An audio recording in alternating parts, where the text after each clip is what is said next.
Legio Enigmatum is a fan fiction.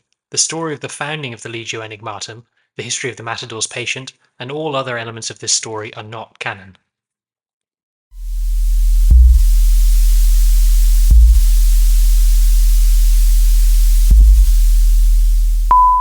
Legio Enigmatum, Part 1. The sky cracked like a drum. The moon hung low over the ochre plains, casting long shadows from thorn trees that dotted the horizon like sentinels of a forgotten age. Despite the late hour, heat shimmered in the air, and the golden grasses swayed to the song of a dry wind. In the distance, a herd of grazers fled, sensing what was to come just as surely as the long-range auspexes had.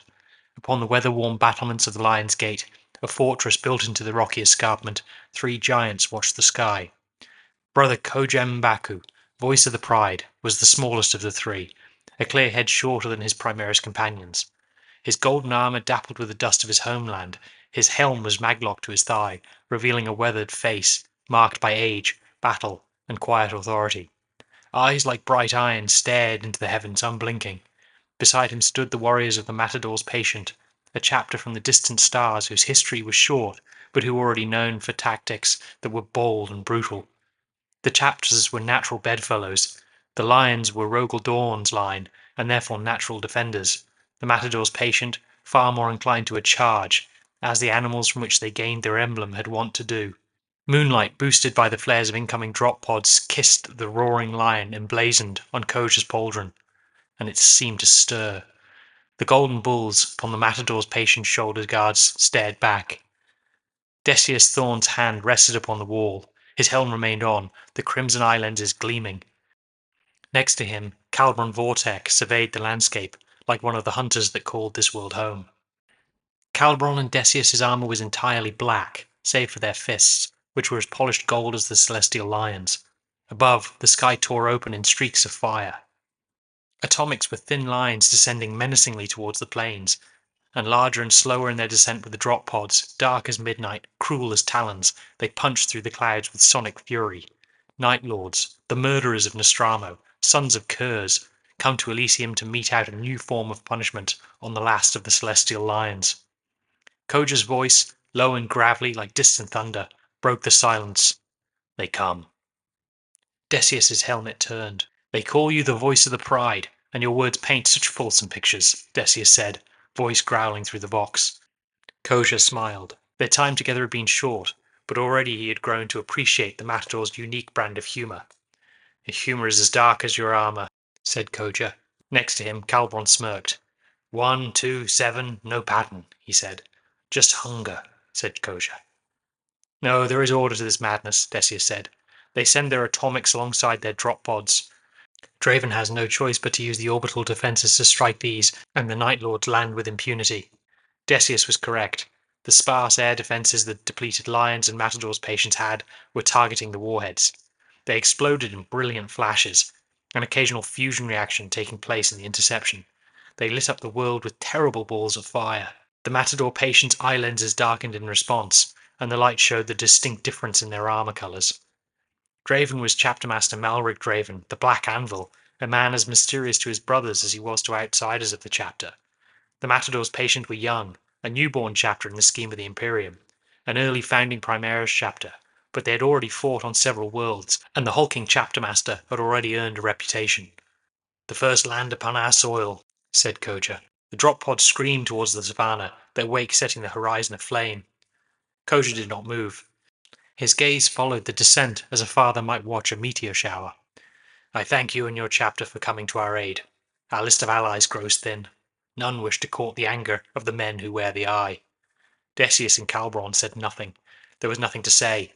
It had been Draven's command that the Matadors respond to the distress call. The Lions had no real fleet to speak of. They would have been crushed from above had the Matadors not given chase to the pure. Malric Draven had not even called a war council before announcing the Matadors would answer. Elysium IX had suffered more than most Imperium planets. Most recently it had fended off the chaos-corrupted remnants of the Star Scorpions, a previous ally protecting Alara's Veil. The assassination of Chapter Master Ikini Dukaku at the hands of a Calidus assassin was another cut in the thousands that would bleed the proud lions dry. Behind them, the bastion walls were coming to life, lions of gold readying for the kill. but upon that high wall beneath the darkening sky, 3 warriors stood still, watching and waiting. The campaign would be named Nightfall by the native tribesmen who survived it. The Night Lords descended like a shadow across the land. There were no grand assaults, no sieges, only the sound of thunder in the sky, the crack of drop pods splitting the clouds, and then silence, followed by screaming. They struck under cover of darkness always. Villages were found gutted before the second moon had risen, their wooden watchtowers toppled, their militias dead or vanished. Crops were left burned in ritual patterns, charred skulls nailed to the front of huts, vox relays overloaded with looped recordings of the dying. Entire communities vanished in a single night, their bones left in concentric spirals for would-be rescuers to find. By the time the Celestial Lions and the Matadors Patient arrived at a site, the Night Lords were gone, swallowed into the night, into the deep jungle, or the underground caves that twisted like intestines through the planet's mountains. The Lions, proud and deliberate, patrolled relentlessly, but the Night Lords outnumbered the defenders many times over, and moved with terrifying speed. Striking and withdrawing, striking and withdrawing. The Matadors, bolder and more reactive, charged to distress beacons, but invariably arrived too late. They sought patterns and strategy, but the Night Lords offered only chaos. In the time it took to fortify one region, another 3 burned. No strongholds were challenged, no honour found in battle.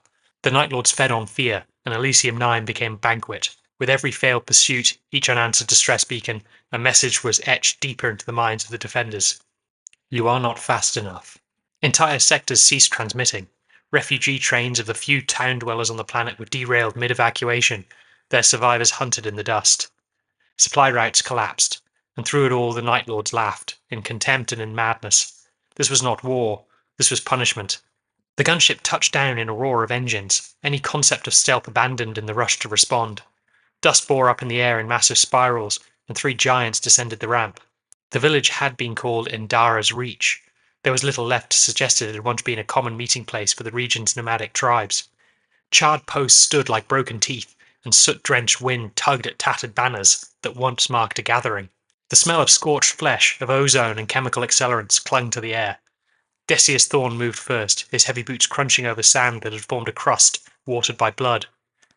His golden fist clenched at his side, servo joints whining. His helm scanned the ruins, red eye lenses reflecting smouldering thatched rooftops and collapsed homes.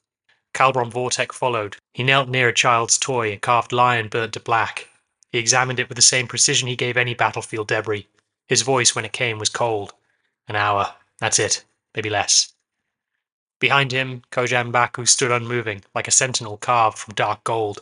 His armor was stained with ash and blood, but none of it was from his prey. His bare head turned towards the hanging sky. They are the hyenas on the plains, laughing, that the lion cannot catch. Decius approached him. When the hyena is caught, brother, the lion takes it down, and the Matadors Patient have plenty of experience putting down dogs. These are not the acts of warriors, Calbron said. Koja did not turn to him.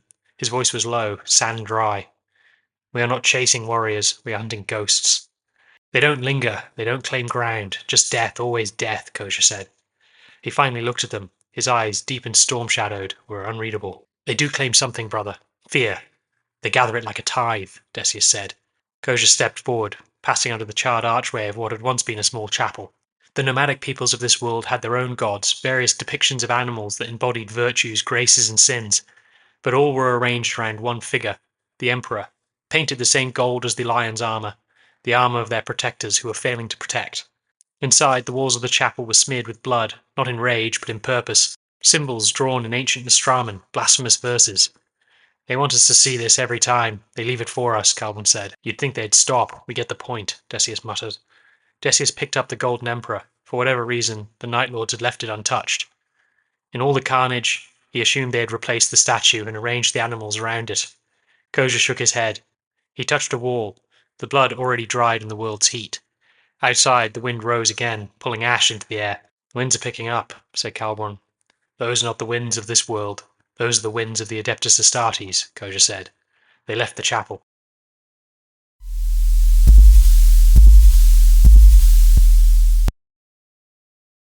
If you have enjoyed this episode of Legio Enigmatum, please drop a like, a subscribe, and any comments you'd like to make in the comments section.